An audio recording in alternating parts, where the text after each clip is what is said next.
आज आहे रविवार। आम्ही चंदनपुरीला चाललो आहोत। तर खंडेराव महाराज यांचे दर्शन घेणार आहोत। त्याचबरोबर मी तिथून एक वस्तू खरेदी करणार आहे।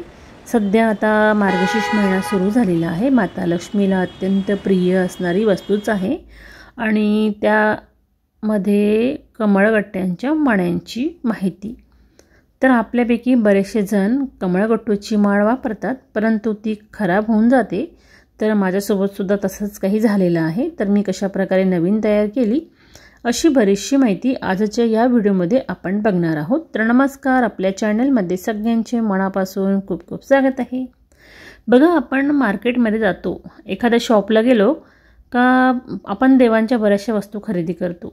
आपल्याला दुकानदार हा गॅरंटी तर देतोच, परंतु तुम्हाला माहिती आहे का, बरेचसे जण अशी जी कमळगट्ट्याची माळ आहे ती बोरिक पावडरमध्ये सुद्धा ठेवतात, परंतु ते योग्य आहे किंवा योग्य नाही ते मला माहीत नाही। तर पुढे बघूच आपण। तर बघा, झेंडूच्या झाडांना सुद्धा अशा प्रकारे छान कळ्या आलेल्या आहेत, भरपूर फुलं आलेली आहेत आणि त्याचबरोबर केळींची सालं सुद्धा मी आता अशा प्रकारे सुकायला ठेवलेली आहेत। कुठे जर जायचं म्हटलं तर आपण आदल्या दिवशी ठरवतो की आपल्याला उद्या कुठे जायचं आहे। तर आम्ही विचार केला की उद्या सकाळी आपण चंदनपुरीला जाऊया।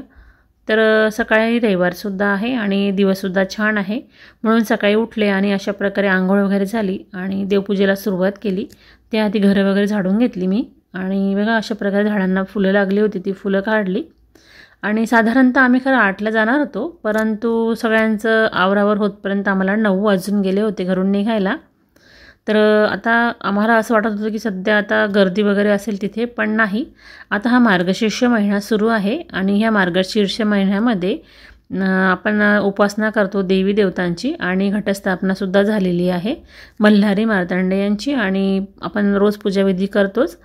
तर आजचा दिवस म्हणजे मी बऱ्याचदा ठरवते जाण्यासाठी, पण जमत नाही। तर आम्ही आज ठरवलं की आपण जाऊया आणि असंच आम्ही निघालेलो आहोत। सकाळी ज्यावेळेस आम्ही निघालो तर बरीचशी दुकानं ही बंदच होती, कारण सकाळी सकाळी लवकर दुकानं काही उघडत नाही 9 वाजेशिवाय, आणि आम्ही तर साधारणतः 9ला निघालो। तर अशा प्रकारे आमचा हा प्रवास सुरू झाला। कॉलेज ग्राउंडमध्ये बरीचशी मंडळी ही क्रिकेट वगैरे खेळत असतात, काही जण फिरायला निघतात, काही भाजीपाला घ्यायला जातात, काही जण फिरायला जातात। तर अशी आपल्याला बरीचशी मंडळी ही बघायला मिळतातच। आणि आता आमचा प्रवास सुरूच होता। तर आम्हाला जायचं आहे चंदनपुरीला। तर काहीतरी किलोमीटर अंतरावरच मालेगावपासून चंदनपुरी हे गाव आहे आणि त्या गावामध्ये खंडेराव महाराज यांचं दर्शन म्हणजे आपल्याला मंदिर बघायला मिळणार आहे। तर पाहिलं तर मंदिर खूप जुनं आहे आणि गेल्यानंतरच समजलं आम्हाला की आता मंदिराचं काम सुरू आहे। तर आपण ते पुढे बघूच। आणि आल्यानंतर मी असं एक दुकान बघितलं, खूप साऱ्या वस्तू या ठिकाणी बघायला मिळाल्या, परंतु माझं काही तेव्हा ठरलं नव्हतं आपल्याला काही घ्यायचं आहे। फक्त आम्ही बघितलं आणि अशा प्रकारे ह्या ठिकाणावरून आम्ही पूजेचं साहित्य घेतलं आणि असं छान वाजत गाजत आम्ही मंदिरामध्ये गेलो। आणि बघा तुम्ही तिथला परिसर कसा झालेला आहे, अगदी म्हणजे काम सुरू आहे तर पूर्ण तोडफोड आणि खड्डे, म्हणजे सगळं अवघडच होतं खरं तर हे सगळं बघितल्यानंतर। आणि अशा प्रकारे छान मंदिराच्या गाभाऱ्यामध्ये आम्ही गेलो। खरं तर मध्ये गेल्यानंतर मोबाईलवर आपल्याला व्हिडिओ काढण्यास परवानगी नसतेच, तर मी इथे थोडंफार शूट केलेलं आहे, मात्र गाभाऱ्यामध्ये गेल्यानंतर तर करता आलं नाही। बाहेर आल्यानंतर अशा प्रकारे तळी आरती भरलेली आहे आणि थोडंफार आपण म्हणतो ना, आता देवता आमच्याकडे नाही सध्या अजून, कारण टाक वगैरे मी ते काही बनवलेला नाही, परंतु माझ्याकडे खंडेराव महाराजांचा फोटो आहे आणि त्यांची सेवा मी करत असते नेहमी। परंतु आपण अशा वेळेस अशा ठिकाणी जर आलो तर सर्व काही गोष्टी ह्या करत असतो आणि छान अशा प्रकारे आमच्याकडून ह्या सर्व काही गोष्टी करून झालेल्या आहेत। आणि जो भंडारा वगैरे आहे तो आम्ही आता असं घरी सगळं काही नेणार आहे आणि आपल्या घरामध्ये टाक असेल किंवा फोटो असेल खंडेराव महाराज यांचा, तर आपल्याला त्या ठिकाणी ते सर्व काही म्हणजे जी हळद वगैरे आहे, भंडारा म्हणतो आपण त्याला, ते काही उधळायचं असतं आणि हे सगळं काही शुभ असतं बरं का। अशा प्रकारे आम्ही देवसुद्धा नाचवतात, परंतु आम्ही एवढे नाचवले नाही, असंच हातात घेऊन थोडंफार शूट केलेलं आहे आणि त्यांना दक्षिणा वगैरे दिली आणि आता आम्ही निघालेलो आहोत। तर निघतानाच मी एका शॉपमधून तुम्हाला दाखवलं, त्या दुकानातूनच मी एक वस्तू घेतलेली आहे। तर कवड्यांची माळ घेतलेली आहे, तर आपल्याला त्याचं महत्त्वसुद्धा मी सांगणारच आहे। तर अशा प्रकारे आमचा आजचा प्रवास झालेला आहे। बघा, पहाटेच आमच्याकडून ह्या सर्व काही गोष्टी झालेल्या आहेत, अगदी छान दर्शन झालं आणि तळी आरतीसुद्धा भरून झालेली आहे। आणि बघा हा जो महिना सुरू आहे मार्गशीर्ष महिना, तर खंडेराव महाराजांची घटस्थापना आहे आणि ह्या निमित्ताने आमचे छान देवदर्शनसुद्धा झालेलं आहे।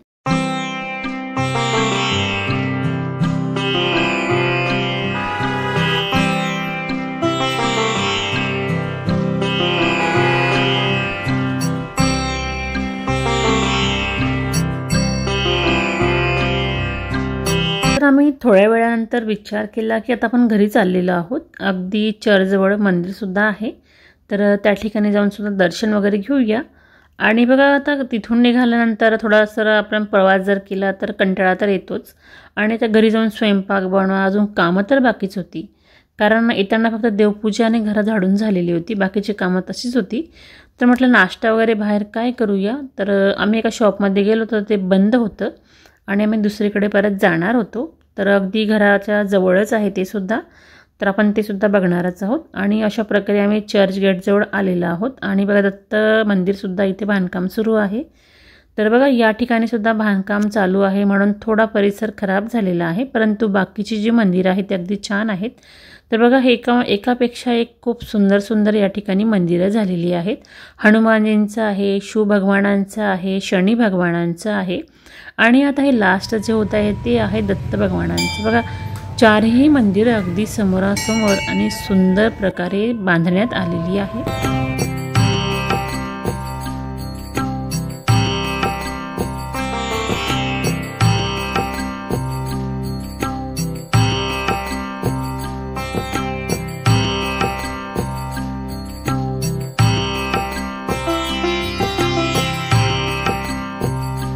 खरं तर घरी जाऊनच नाश्ता वगैरे बनवून बाकीची कामं करायची होती, परंतु असं आपल्याला वाटतं ना कधीतरी बाहेर जावं, फिरावं आणि काहीतरी वेगळं आपण म्हणजे खायचं प्यायचं असं वाटतं। तर सगळ्यांना माहिती आहे आपल्याला पुरुष मंडळी जी आहेत ती नेहमी बाहेर फिरतात, तर ते कुठेही जाऊन कुठलीही गोष्ट खाऊन पिऊन घरी येतात, परंतु आपण तसं करू शकत नाही। आपण जे महिला वर्ग जो आहे ना आपला घरातच दिवस जात असतो आणि आपली कामं ही नेमलेलीच असतात, आपल्याला सुट्टीही राहत नाही, शनिवार असो अथवा रविवार असो आपल्याला रोजची कामं करावीच लागतात। तर अशा प्रकारे झटका वडा ह्या शॉपचं नाव आहे आणि वडासुद्धा तेवढा टेस्टी आहे बरं का। आणि अगदी समोरच इथे पोलीस स्टेशनसुद्धा आहे आणि त्यांची क्वार्टर्स त्यांचे फ्लॅट्स या ठिकाणी आहेत। हा एरिया खूप मोठा आहे आणि खूप छान वाटला आम्हाला आजचा हा दिवस।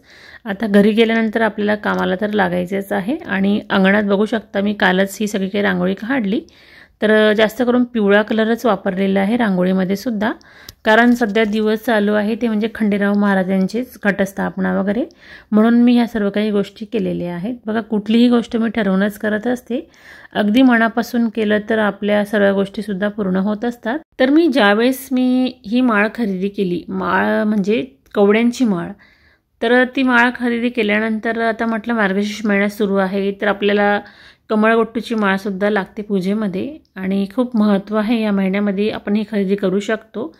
कवड्या ह्या माता लक्ष्मीला प्रसन्न करण्यासाठी आपण आपल्या घरामध्ये वापरू शकतो, तर ते कुठे कुठे वापरणार आहोत ते सुद्धा बघूच। तर त्याआधी मी अशा प्रकारे भीमसेनी कापूर घेतला, छान बारीक करून घेतला आणि त्याच्यामध्ये गावठी तूप घेतलेला आहे आणि अशा प्रकारे ही माळ हातावर धरून त्यांना पूर्ण म्हटलं चला आता आपण ही तूप वगैरे आहे जे कापूर आहे ते लावूया, कारण याच्या आधी सुद्धा मी माळ विकत घेतली होती। तर माझ्याकडून एक चुकी झाली, ते म्हणजे मी ज्यावेळेस ह्या सर्व माळा एकत्र ठेवल्या होत्या, माझ्याकडे बऱ्याच प्रकारच्या माळा आहेत, त्यामध्ये मी हळकुंडाची माळसुद्धा ठेवली गेली माझ्याकडून, ती मी वसंत पंचमीला सरस्वती मातेला अर्पण करत असते, तर तशीच ठेवून दिली काढून। तर त्या हळकुंडांमुळे काय झालं, बाकीच्या माळांना कीड लागलं आणि जी माझी कमळगट्टूची माळ होती ना ती पूर्णतः खराब झाली, म्हणजे ते तुटून तर गेलेच मणी असे बाजूबाजूला झाले आणि खूप खराब झाले। त्याच्यामुळे काय केलं मी ते सगळं काही झाडांमध्ये टाकून दिलं आणि एक छोटी जी माळ होती ही मी बऱ्याचदा श्रीयंत्रावर ठेवायची, पण ती आपाप खंडून गेली। बघा असं तर म्हणजे म्हणतो आपण की टिकायला तर पाहिजेच, परंतु ह्या काही आपल्या हातात गोष्टी नाही, कारण कधी कधी मणी जे असतात ना हे कमळगट्टूचे तर ते थोडेसे कमी म्हणजे आपण म्हणतो ना कवळे असतात किंवा जास्त झालेले, असं व्यवस्थित पाहिजे आणि आपल्याला हे तर काही पारखून घेता येत नाही, आपण गेलो का शॉपला तसंच घेऊन येतो। तर बघा, छोट्या माळ्यापासून मी एक बनवलेली 21 मण्यांची आणि दुसरी बनवली 5 मण्यांची. अशा प्रकारे ह्या 2 माळी बनवल्या आणि एक श्रीयंत्रावर आणि एक माता लक्ष्मीला अशा प्रकारे अर्पण केलेली आहे. तर बघा, आपल्याकडे जर त्या माळा जर असतील तर आपण अशा प्रकारे त्यांना थोडं तूप आणि भीमसेनी कापूर लावून छान प्रकारे कोरडी करून तुम्ही उन्हामध्ये सुद्धा ठेवू शकता. तर साधारणतः आपण 3-1 महिन्यानंतर 2 महिन्यानंतर त्यांना छान कडक ऊन दाखवायचं किंवा तूप आणि भीमसेनी कापूर लावायचा. तर असं केल्याने सुद्धा आपली माळ ही दीर्घकाळ टिकू शकते. तर मी तसंच करणार आहे. तुम्ही सुद्धा करून बघा. तुम्हाला सुद्धा चांगले अनुभव आले तर मला शेअर करा. तर बघा, अशा प्रकारे जी कवडींची जी माळ आणलेली आहे तर आपण ही मूर्तीला अर्पण करू शकतो, फोटोला. तर आणि बघा, आता मार्गशीर्ष महिन्यामध्ये आपण कलशाची स्थापना करू पूजेमध्ये, तर त्या कलशाला सुद्धा आपण ही माळ लावू शकतो. लक्ष्मी मातेला प्रिय असणाऱ्या ह्या कवड्या आहे आपल्या घरामध्ये सुख, शांती, समाधान, ऐश्वर्य, भरभराट राहण्यासाठी खूप फायदेशीर आहेत. तर आपण ही माळ आपण अशा प्रकारे आणून देवीला अर्पण करू शकतो. आपल्या देवघरामध्ये कवड्यांचं पूजन आपण करू शकतो किंवा आपल्याकडे दिवे आपण आणून ते दिवेसुद्धा अशा प्रकारे लावू शकतो. तर याच्यामध्ये आपण खरं तर मेणाचे दिवे म्हणतात, पण बऱ्याचदा मी यामध्ये पंत्या वगैरे ठेवत असते. त्याचप्रमाणे आपल्या देवघराला आपण कवड्यांचं तोरणसुद्धा लावू शकतो. बघा, ह्या कवड्या अत्यंत प्रिय असलेल्या माता लक्ष्मीला आपण बऱ्याचशा उपायांमध्ये वापरू शकतो आणि शुभ आहेत खरं तर ह्या, म्हणून मी ह्या गोष्टी करत असते माझ्या वास्तूमध्ये. तर बघा, आमच्या देवघराला सुद्धा मी अशा प्रकारे कवड्यांचं तोरण लावलेलं आहे. तसं पाहता मी अलटून पालटून वेगळ्या प्रकारचे तोरणसुद्धा लावत असते. तर अशा प्रकारे आपण आपल्या घरामध्ये आपल्या देवघरामध्ये बऱ्याचशा कवड्यांच्या वस्तू वापरून आपण पूजन करू शकतो. तर बघा, मी जी काही कमळगुट्टींची मण्यांची माळ जी आहे याबद्दलचा सुद्धा व्हिडिओ आहेत, त्यामध्ये बरीचशी माहिती दिली. परंतु बऱ्याच जणांचे प्रश्न होते की तुटल्यानंतर काय करायचं. तर तुम्ही माझी आयडिया बघितलीच असेल की मी तुटल्यानंतर त्या परत मणी ओवून अशा छोट्या माळा तयार केलेल्या आहेत. तर तुम्हीसुद्धा तशी आयडिया वापरू शकता. तर तुम्हाला माझा आजचा हा व्हिडिओ कसा वाटला आणि दिलेली माहिती कशी वाटली कमेंटमध्ये नक्की सांगा. तुम्ही जर आपल्या चॅनलवर नवीन असेल तर चॅनलला सबस्क्राईब करा. व्हिडिओ थोडा जर युजफुल वाटला असेल तर लाईक शेअर करा. आपण परत पुन्हा भेटू अशा छान छान युजफुल व्हिडिओंसोबत. तोपर्यंत काळजी घ्या आणि आनंदात राहा.